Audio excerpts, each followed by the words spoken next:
How is everybody doing? And welcome back for another Strength Chat episode. Today, I've got a very special guest for you, making his Strength Chat debut.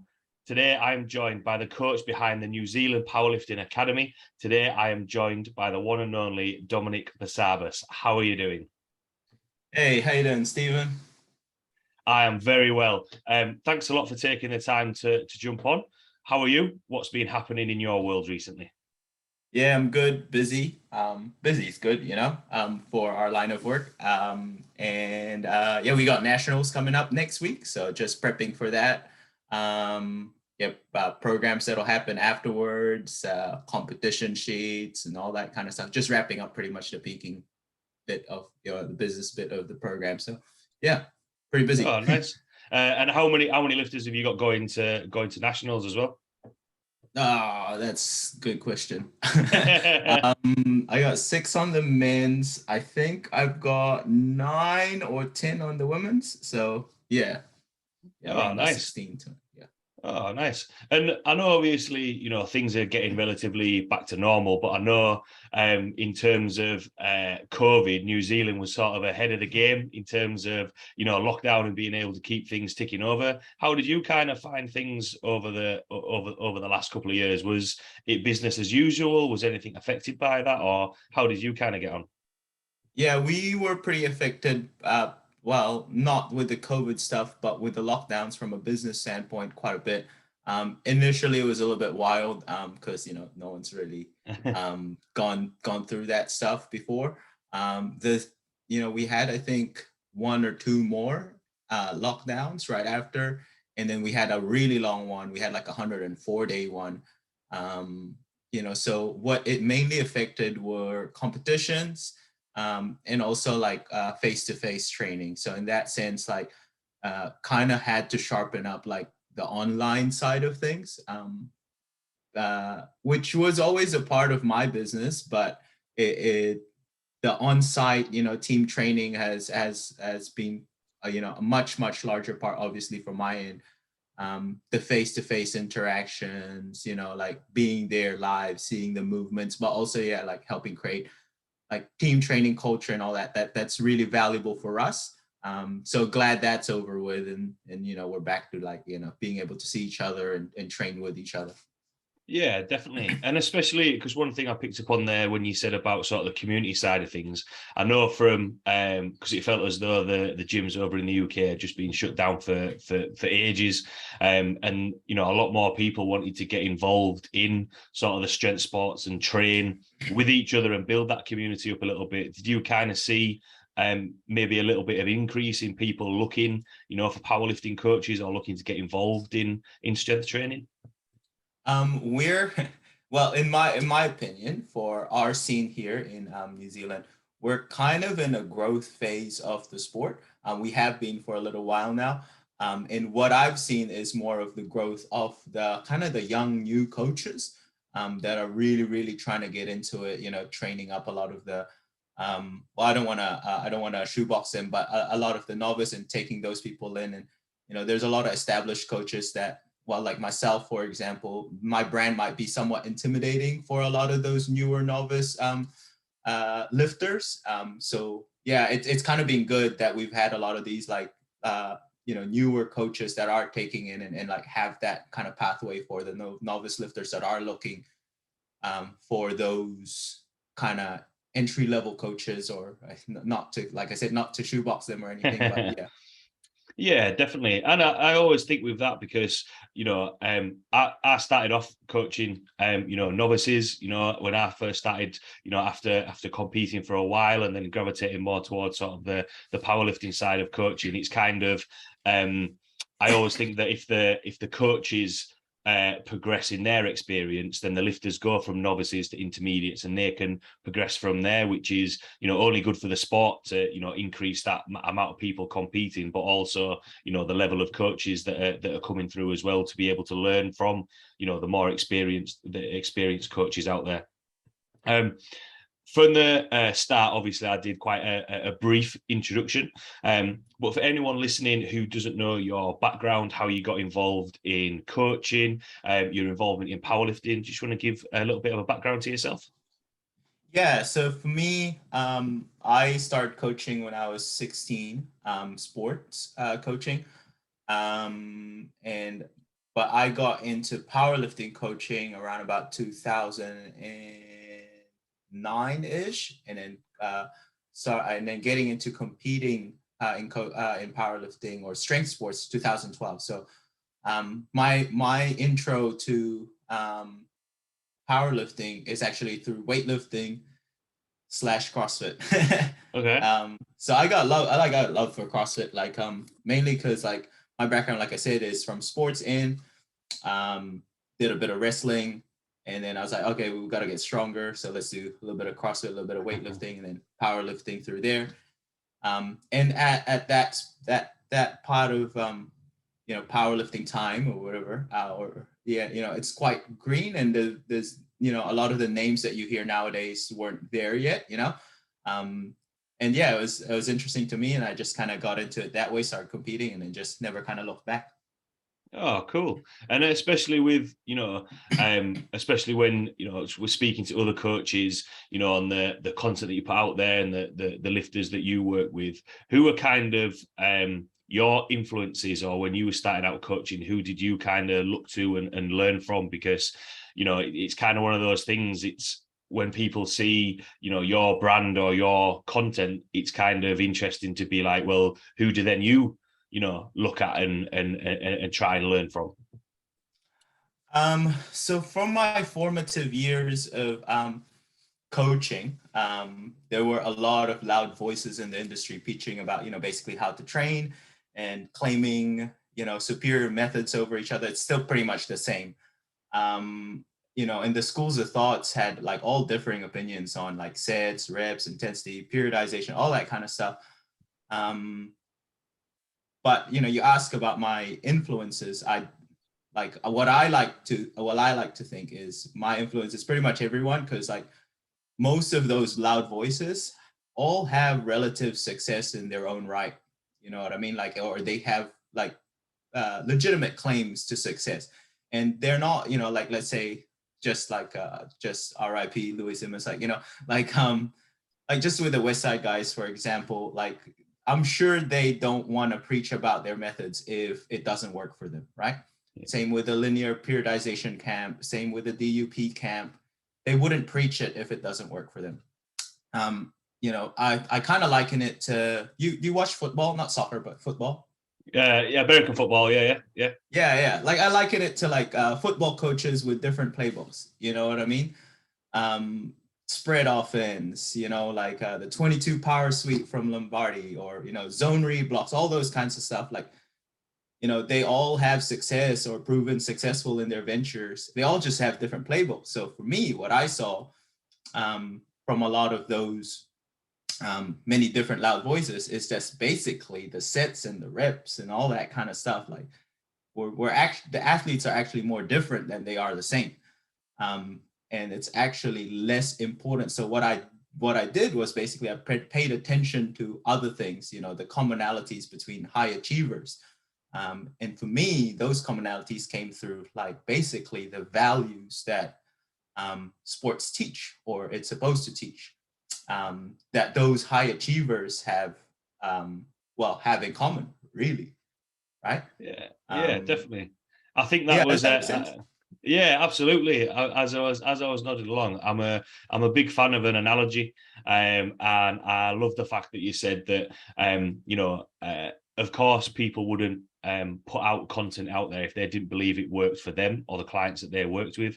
And I thought that was a great analogy, thinking about it's a different playbook, because it all works to a certain extent, depending on who you're working with. And I think because there is, especially now, like you look at Instagram, all you have to do is type in powerlifting, and loads of coaches or athletes will pop up, and there's so much information in there to maybe a few years ago where there wasn't maybe as much information. And it seems as though powerlifting is just growing and growing all the time. You only have to look at the Sheffield competition that's going to be next year. There's a lot of excitement around that, and it's not even happening yet. So I think the fact that you can learn from different coaches and different methods and be like, right, how can I use this with the client that's in front of me? So I thought that was a really good take on that there. And the other thing that you mentioned was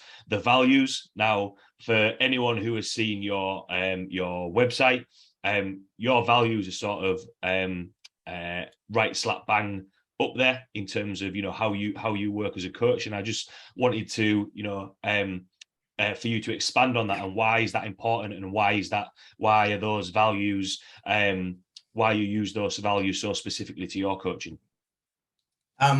So I kind of touched on my background, but you know, like started coaching since I was 16.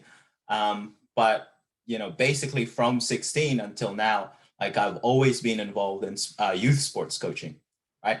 And if you've ever coached youth sports before, a constant theme that you would have been exposed to would be, why is sports so important in our society, or such an important part of society? Why do we send our kids to sport? And that theme comes out as basically sport is a dramatization of life, right? It helps us learn or develop certain values, you know, where it be fair play or hard work or teamwork or something like that. And that's what I've been exposed to throughout my career. And that coupled with basically what I heard from our own industry, the strength industry, like, you know, like all the differing methods of training and all that kind of stuff. And what I paid attention to the most is basically, well, if training methods are so different, you know, what are the commonalities of the high achievers? And those commonalities, basically, like upon years of like coaching, what I found in strength sports specifically, right, because it's an individual thing, those commonalities are like certain values that make the execution of basically the program and the training, nutrition, everything, those values that make that possible, right? And the conclusion, well, that I've come up with, right, or that I believe is important, the values that I believe are important, and these are constantly moving and changing, and you know, they're not set in stone. But basically, things like well, the four values, or five, is industriousness, and this is in order: industriousness, accountability, discipline, and the two that's kind of interchangeable for me, I haven't fully decided, is basically is resilience or patience, right? Because I just kind of, depending on what you're dealing with at the moment, like, you know, those two can kind of be interchangeable, you know, in terms of values for me. Yeah, definitely. And when you said there in sort of terms in order, how did you come to have them in that order? Because I know, and I speak about this a lot, or have spoken about this a lot with anyone who's looking to get stronger, that patience is, you know, really important. You've got to, you know, be able to put the work in. You've got to be, you know, you can have the coach there who's going to do the program and get everything ready for you, but if you're not, you know, going to the gym, it's kind of like all that programming just falls by the wayside. So how did you kind of refine that to get to the point where, right, these are the things that are in order of what we need to work on, and how do you put that across to your clients and athletes? So basically, in theory, it'll all work in synchronicity, right? Like you wouldn't have to prioritize in theory. Like you can, because the important part to be able to develop kind of that culture, or be intentional in developing the values, is the action, right? And in theory, those actions don't necessarily have to conflict, right? So kind of like what you said, you got to put the work in, you know, you have to show up to the gym, and then it'll take years to develop, right? And that's not necessarily in conflict with each other, but sometimes it can, right? Basically, industriousness is the top. It's just, you just have to work hard. That's all. There's no ways around it, right? So like in the industry right now, like or it's funny because, like, you know, like if you've been in the game long enough, you've seen like kind of the ebbs and flow of training, right? So you got the West Side guys, and then I think after that you had the elite FTS guys, you had the Mark Bell kind of crew with Dan Green, etc., and you know, Juggernaut, I think, and then you know, Mike T, and now it's kind of like the Flex RP8 single kind of stuff. like basically you have that the one of the main themes in the industry nowadays is that submaximal work, right? Yeah. RP 8 or under. We rarely do that. We do that. Like we can utilize it if it works and if it's proven to work for that specific athlete. But we rarely do that because the value suggests that we have to work hard. So it's training has to be hard, right? And that is the driving factor. That is a driving factor, and that trickles down to programming. You know what I mean? Training has to be hard. Does that make sense? Like that's kind of like how you are more intentional in developing these values is it has to trickle down to every aspect of training, right? Industriousness, industriousness for us, it means just as simple as loading the bars properly. It's like what you said there. The main thing that you said is that, if it's proven to work, or with that that client or athlete that's actually in front of you, like what we touched on before, all those things, work to a certain extent. What was going around my head there is, it always annoys me. I can't fully remember the phrase, but it's kind of, if you are consistent with a crap program, you'll make progress because you're just being consistent. Whereas if you've got a good program and aren't sticking to it, doesn't matter how good that program is, you're not going to make progress if you're not putting the work in. What are kind of your thoughts on, because in different areas of if we were talking about muscle building or fat loss, some people are always looking for that magic pill or that silver bullet to be like, this is the one thing that you need to do. Do you think that differs in powerlifting, and it is just a case of, there's no one exercise, there's no rep scheme, it's kind of, we need to be putting that work in because, it's a sport where your training is essentially what you're going to do on the platform?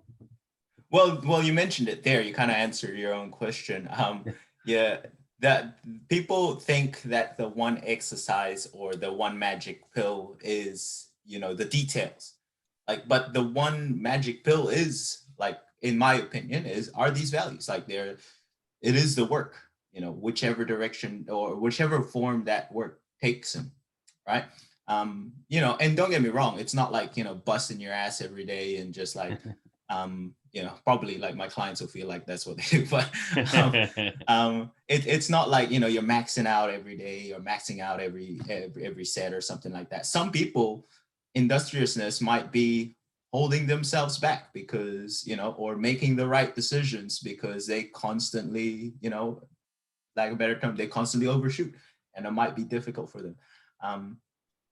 But yeah, like the magic pill are these commonalities, like amongst high achievers. And the cool part about it is that you don't have to shoebox yourself to powerlifting. You can learn this stuff from high achieving athletes.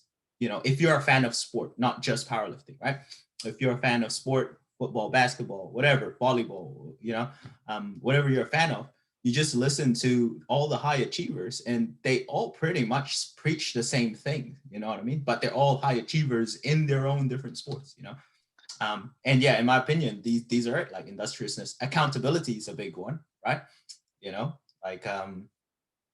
It's just being accountable for executing your part of the journey, right? Like being accountable for executing your program, your nutrition. No one, like for us as coaches, we can't control that. You know what I mean? Like even if we're nutrition coaches, we write them a plan, they still have to do it. You know what I mean? Like things like accountability, discipline, which is like works same hand in hand in that example with nutrition, right? Like they still have to do it. They have to be accountable. And if you're sitting heavy, heading into competition, we got a guy right now who's trying to make weight, right? And then he's like saying like how he's starving the last 3 weeks because he didn't check his weight, the whole time. I'm like, well, what you do is you basically look at yourself in the mirror and then you say, you done did this to yourself. You deserve to starve, like, you know what I mean, like that kind of stuff. And as well, that makes it, because I've been there where I've had to drop weight, and it is that thing of sometimes you've got to learn those lessons to be like, do you know what, actually, if I'd have just done this, if I'd have just done that, if I'd have just done what the plan was sometimes, because I know it's always, because that kind of touches on sort of one of the other values that you mentioned, and how you have a role as a coach, because sometimes I think the client or the athletes will learn those lessons from right, I didn't have the discipline because I was overweight 3 weeks out from a competition when that was something that should have been checked. I didn't put the work in, or I wasn't disciplined in terms of, I don't know, pauses on bench or whatever it may be. Sometimes, especially when there's RPE or things are going really well, sometimes as a coach trying to hold those back a little bit. And have you had any experience or challenges when it comes to patience in terms of like, look, we don't need to go, balls to the wall right now. We've got, there's competitions later down the line, and just trying to, trust the process. How have you found sort of, patience and maybe holding lifters back sometimes, if you like? Okay. So basically we're dealing with it right now, like especially towards peak. Right? Like you're basically thinking the last 7 to 10 days, you're thinking, okay, is this set gonna help me or hinder me, for the competition day? Because by the time you're peaking, like you're pretty much done all the work, you're just sharpening up. You're not gonna get that much stronger in 7 days, right? Although like it feels, because of the sense of urgency, it feels like you should be doing more or whatever, right? So this is kind of like the time where I run into those kinds of instances where, like I'll at least in the on my on-site clients, I'll look at them and be like, basically like, if you want to take this weight, that's fine. Like, again, like it's accountable stuff, like accountability, like most of the people I coach are grown people, right? You can make that decision, but to make that decision, ask yourself first, is it going to help or hinder? If you feel like it's going to help, then cool, take it,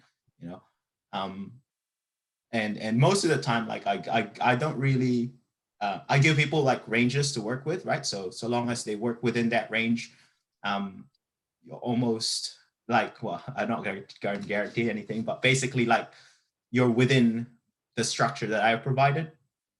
Yeah. So yeah, like very rarely do they kind of like go outside of whatever range that I prescribe anyway. So yeah. And you've also mentioned their patience, and this kind of like the third time that you mentioned patience, which is cool, right? Like so I pretty much preach my values, right?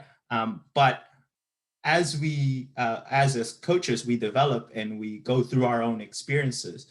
Other coaches will have different values that they find that stuck out to them, right? And in this situation, what I'm reading is that patience is one of the things that stuck out to you. Yeah. And that's cool. And basically, like, being accepting of other coaches' values, and some coaches might be about precision, or like, how thoughtful the programming is and all the tiny details and all that kind of stuff.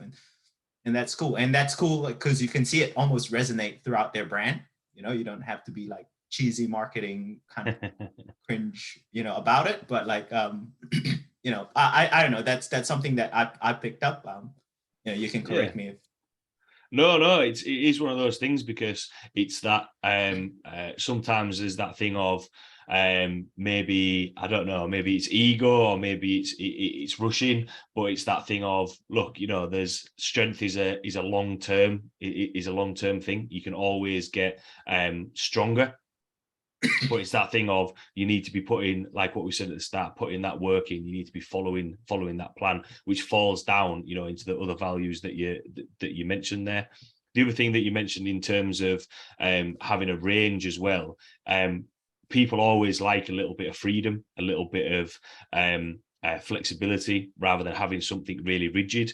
Do you think that sometimes if a program is too rigid, that's where you can maybe force athletes or clients to be like, well, I'm going to give this a go, and just slightly go off plan, because it's kind of that thing of, it's too rigid and too planned out? What are kind of your thoughts on that?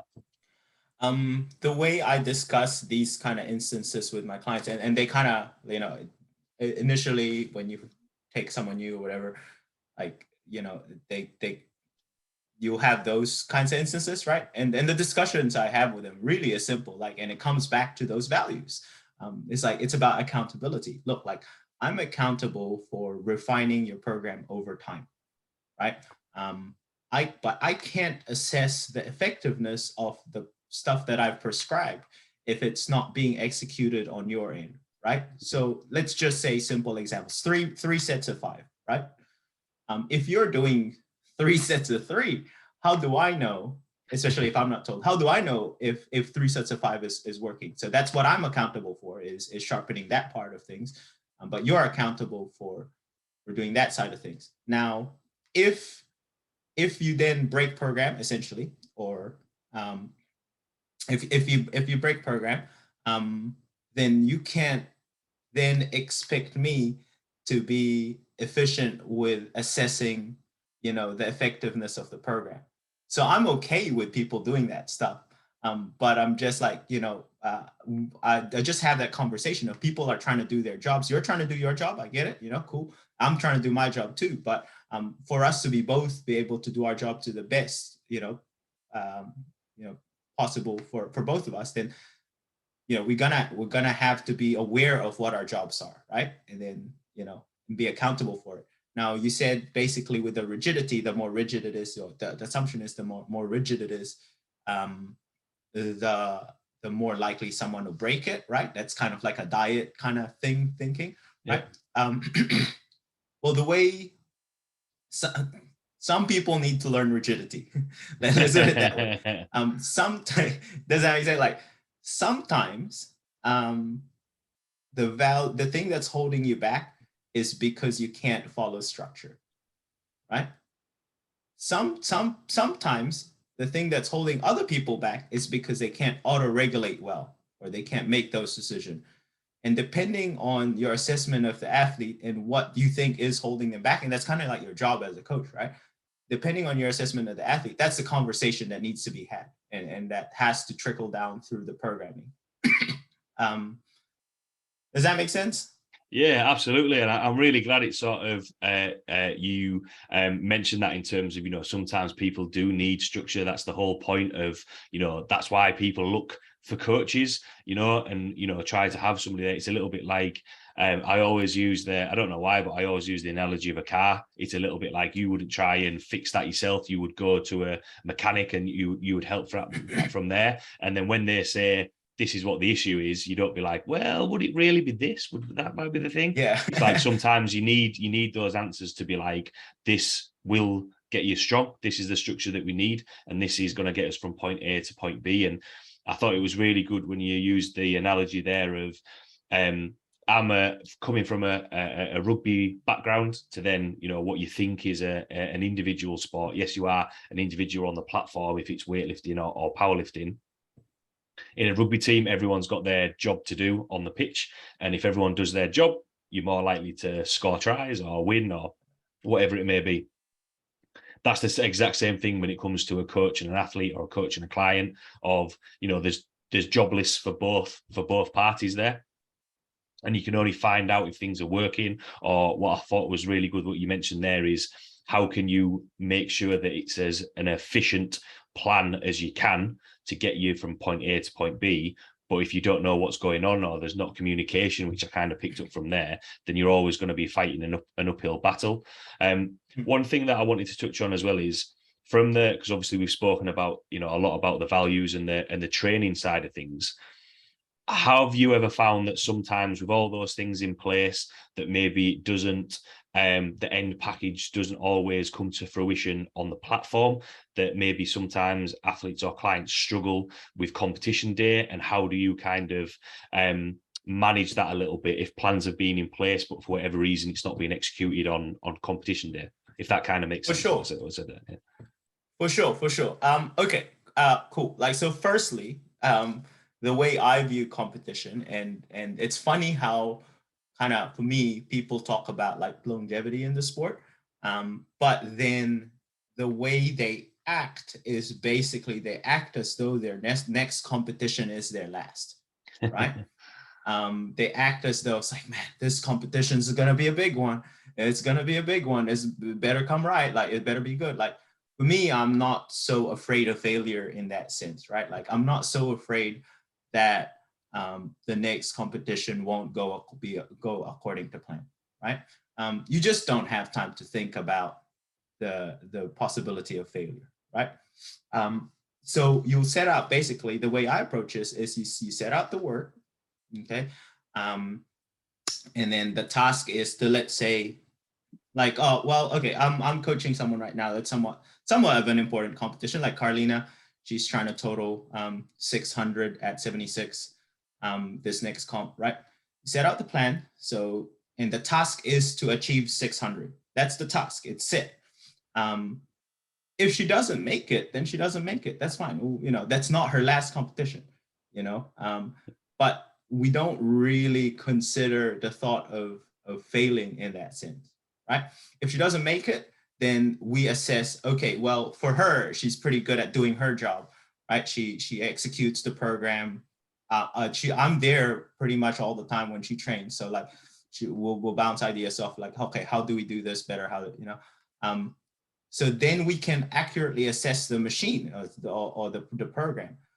Then we can refine it over time, right? But part of that, sometimes you can go into competition and have absolute duds, you know, and I might have absolute duds in program. And, you know, like for me, that's fine. And I have clients that I talk to about it, like, look, we're going to try this. And for us to assess the effectiveness of this, gonna have to go through the entire training block and assess in competition day, because that's the only time that it's important, that's the most important time, right? Okay. But that's the task. And what I find, and this is quite common in the industry right now, it's also in strength, in a lot of the strength coaches, is like they've kind of fallen in love with this concept of 9 for 9. This you know, but what ends up happening is the tasks then gets the difference is like in powerlifting, as coaches, we can then change the task last minute, right? Like I help with this. Like, so if, let's say, our goal is to squat 300, right? Yeah. Like, I'm going to put that on the bar in competition, right? I'm not going to change the task last minute, because how do I know if the prescription of the program worked, or the amount of work that the athletes put in? That's their job, obviously. Like, how do I know if that's worked unless that task is attempted, right? And if you attempt it and you achieve it, then that's awesome, right? But if you attempt it and you don't achieve it, that's a failure in, you know, the public perception or the public eye. But then you get to assess, like I said, like, you know, is the problem the work, or is it like a user error thing where it's like it wasn't executed properly? Yeah, just because, you know, as coaches, or game day coaches, quote, quote, cringe. As game day coaches, we kind of fall in love with this 9 for 9 to bolster our accuracy stats or something like that. You know, but then you don't get to truly assess whether or not you're achieving the task. If you're like going into an exam, you know, did you study hard enough to answer those questions? It's not like I'm going to go to the exam, and if I didn't study hard enough and I don't know the answers to these questions, I'm going to change them to like easier questions. Does that make sense? That's how I see it. That you know, kind of, you said you like, and now that's how I see it. You know, and I'm fine with failing.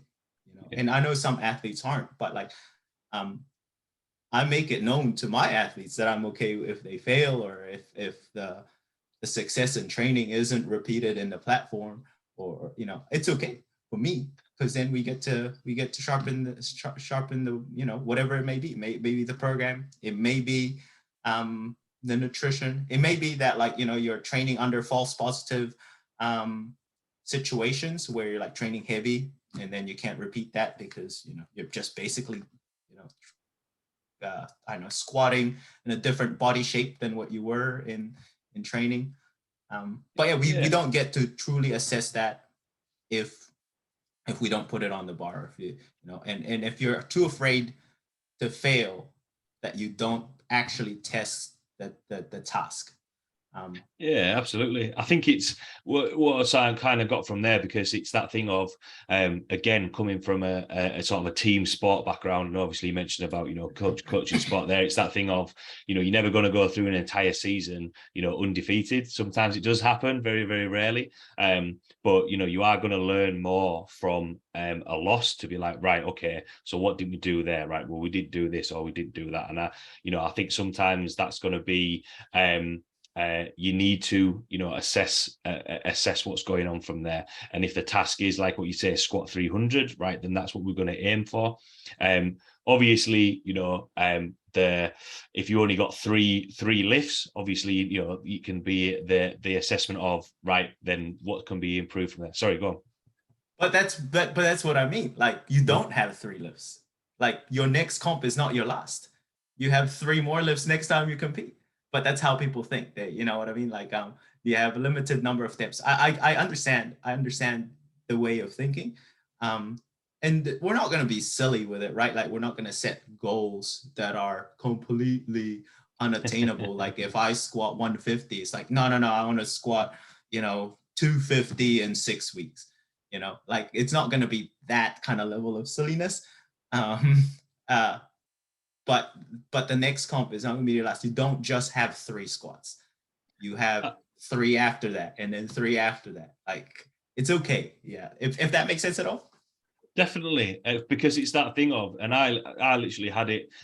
So I had a guy who competed at the so our my sort of like region for regional competitions would be like the Yorkshire and Northeast. Very first competition, we had a goal or a task that we set out to achieve. We didn't hit that. We missed a couple of lifts. There was a couple of things from there, but he learned from it. Fast forward to his competition over the weekend. PBs across the board. He matched his squat PB, increased his total, and there was a lot of things that we learned from there. The only thing that we couldn't have learned from was that it was ridiculously hot. It was about late 30 degrees in the UK, which we never hit, which is something that we needed to keep on top of. But again, that's something that we can learn from there. Do you find that from even though if we are hitting lifts, that because again, one thing that you mentioned was efficient in terms of the training, in terms of communication. The more experience that we get on the platform, the more that we assess things from our training. Is the goal to get more efficient when it comes to competition day? Is that how you kind of work? Yes. So I am a big proponent of, basically, especially earlier on in a coaching relationship, is just compete as often as you can. It sounds silly for most people, but you said that you come from a rugby background. You play how many games a season? It's about 20 odd games a season. Yeah, and it's all max effort, right? You're not loafing around. Well, it depends who you speak to. Yeah, that's true. And as powerlifter, we kind of like get into this narrative, so, that's too much. You compete too much. You compete, if you're a novice or intermediate even, you can compete quite a lot. And for me, because what a lot of I know some of the coaches do is basically they'll just do like a test day at the gym or something like that, or they'll use an emerging strategies kind of approach where you're taking the singles so that you can check to see if the prescription is working. That's how you check. But under those conditions, those aren't really even the conditions that will truly be important to you. People say, like, that doesn't matter because meet day is important. All right, well then let's have more meet days to test under in those conditions. Compete 4 or 5 times a year, because depends on the federation or the nation that you're competing under. You might not have that many comps, right? So let's say you're competing, 4 or 5 times a year. Now you have 4 or 5 earlier on in the coaching relation. You have 4 or 5 different peaking blocks that you can potentially explore. Right? By the time you finish the first year of coaching, you've tried like 4 or 5 different peaking methods for this person. You've tried 4 or 5 different approaches in programming. you would have learned a whole bunch as a coach in terms of what works for that individual. And that's why competing is important. And then from an athlete standpoint, the ebbs and flow of competing, like if you're pretty much based in the same area, you'll learn things like, okay, well, my federation likes to have, I don't know, 4 squat racks in the warm-up room for, flight of 16. So I have to be somewhat efficient. The pace of the warm-ups, or they like to have this bench or that rack. All the small stuff, it adds up. Like, that like when you go to that venue, this is the kind of training warm-up equipment that you're going to get. This is the kind of heat, this is the kind of space that you'll get to sprawl out all your gym gear and all that kind of stuff.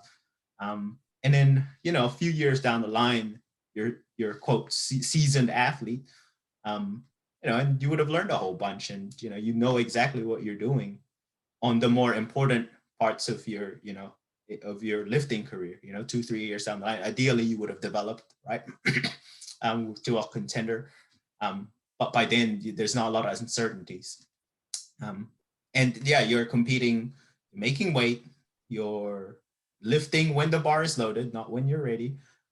You have officiating, so the standard, all those variables are controlled for you. Yeah, does that make sense? Yeah, definitely. And there was a couple of things that you said there in terms of, the learning, the assessing, and it was also interesting there that you mentioned, some time frames there, because, it's that thing of you need to do different blocks of training or, prepare for those competitions. It's not just going to be, well, we've not got stronger in 2 weeks, so let's just change it around. Again, those things take time, and that's kind of what I wanted to, which nicely flows nicely into the next part that I wanted to chat about, in terms of, it's very rare. I mean, sometimes it does happen where somebody bursts on the scene and, they go from regionals to nationals to international competitions, whereas, people who have stayed in the game for a long time and have had repeated success, is maybe later down where they've, like what you've mentioned, learned those things. Do you think that to go from being, like you mentioned there, to be sort of a contender, to be challenging, for titles or records, they need to go through that process, and, tying back into what we spoke about at the start in terms of the values, they need to cycle through those values to then get to a point where, they're increasing their competitiveness as a lifter. Does that kind of make sense? No, I do understand what you're trying to say. I think we're at an interesting part of our sport, or years of our sport, where there are those people that burst into the scene, right? Because our sport is relatively young and in my opinion, unpolished. There's still, like I said, like a lot of voices that are preaching different methods. We don't really, people like to think they do, but we don't really know what we're doing. That's why the result, like if we knew what we're doing, someone can't just come out of nowhere and then all of a sudden break our records, if that makes sense. Like that doesn't happen in the NBA or in the NFL. Maybe LeBron James, like, that's the one guy that did it, in the history, right?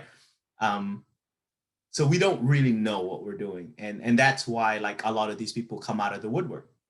But as the sport progresses, I think that becomes a lot more difficult.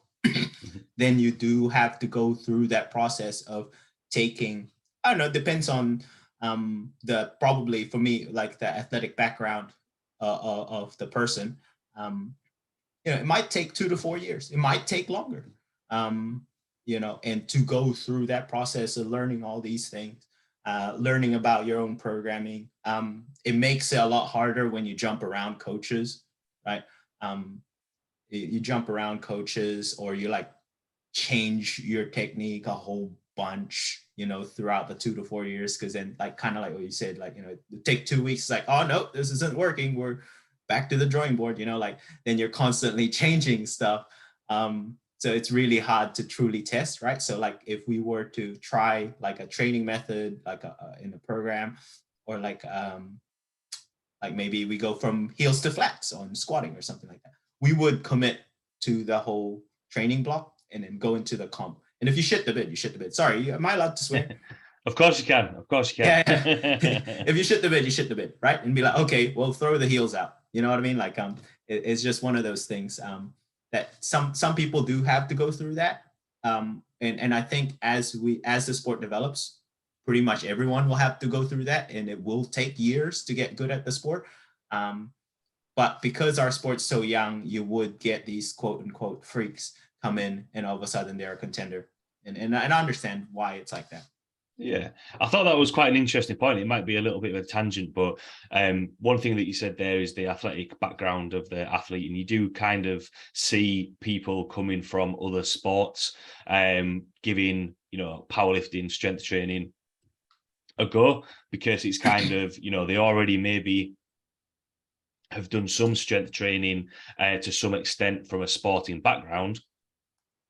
Why not give powerlifting or weightlifting a go? A prime example is Emily Campbell, the GB weightlifter. Yeah, she came from an athletics background, obviously did weightlifting for her S&C, and now she's absolutely smashing it. I use Emily Campbell as an example because she was in the same year that I went to. She was on the same course when I was at university. So right. It is interesting that you do see people from various backgrounds, and they're coming in because they've got those, which again, to be honest, it might be a nice way to kind of to round this up in terms of they've already learned, like what you said at the start, from sport, you learn values. And if they have that from sport, they can put that more into their training so that it's not necessarily anything magic that's happening with their training. They just know that they need to rock up however many times a week. They need to go through this process, and get stronger, and like what you say, rock up and break records or win medals or anything like that. Whereas, I think there's a lot can be learned from those values that we spoke about at the start of the chat, because I think the entry point to get involved in strength training is quite low. Anybody can get involved in powerlifting, but that can't be all you do. We can see people from other backgrounds, like what you've mentioned, weightlifting, CrossFit, myself in terms of rugby. There's always going to be a strength element in the background. However, it's those values that keep being able to progress. So yeah, I thought that kind of came full circle there, which was really good. The last question that I like to ask, and thanks a lot for taking the time to jump on.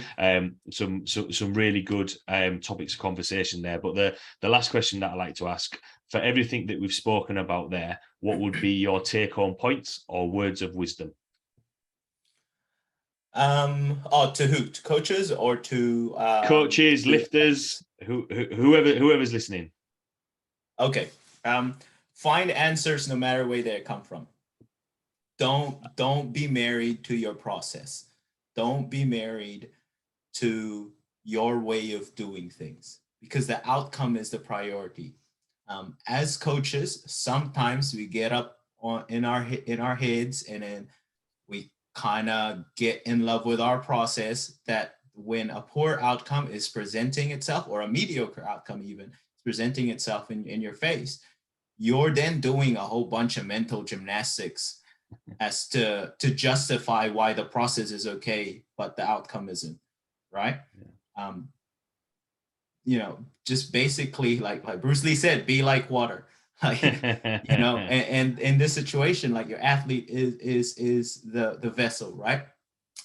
If the more in love with you are with your process, the more in love with you are with your process, the more blind you become to its effectiveness or ineffectiveness.